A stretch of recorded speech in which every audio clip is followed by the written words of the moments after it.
Universal Studios for their Fan Fest nights. And I went to the Jujutsu Kaisen Concession Cart, and I got the Yuji's chocolate brownie.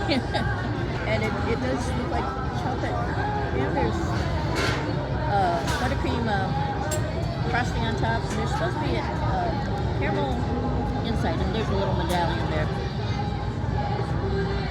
This looks like if you ever had a 45 record and you had to put that little thing in the middle to put it on the record player. That's what that looks like. Okay, let me try it out. I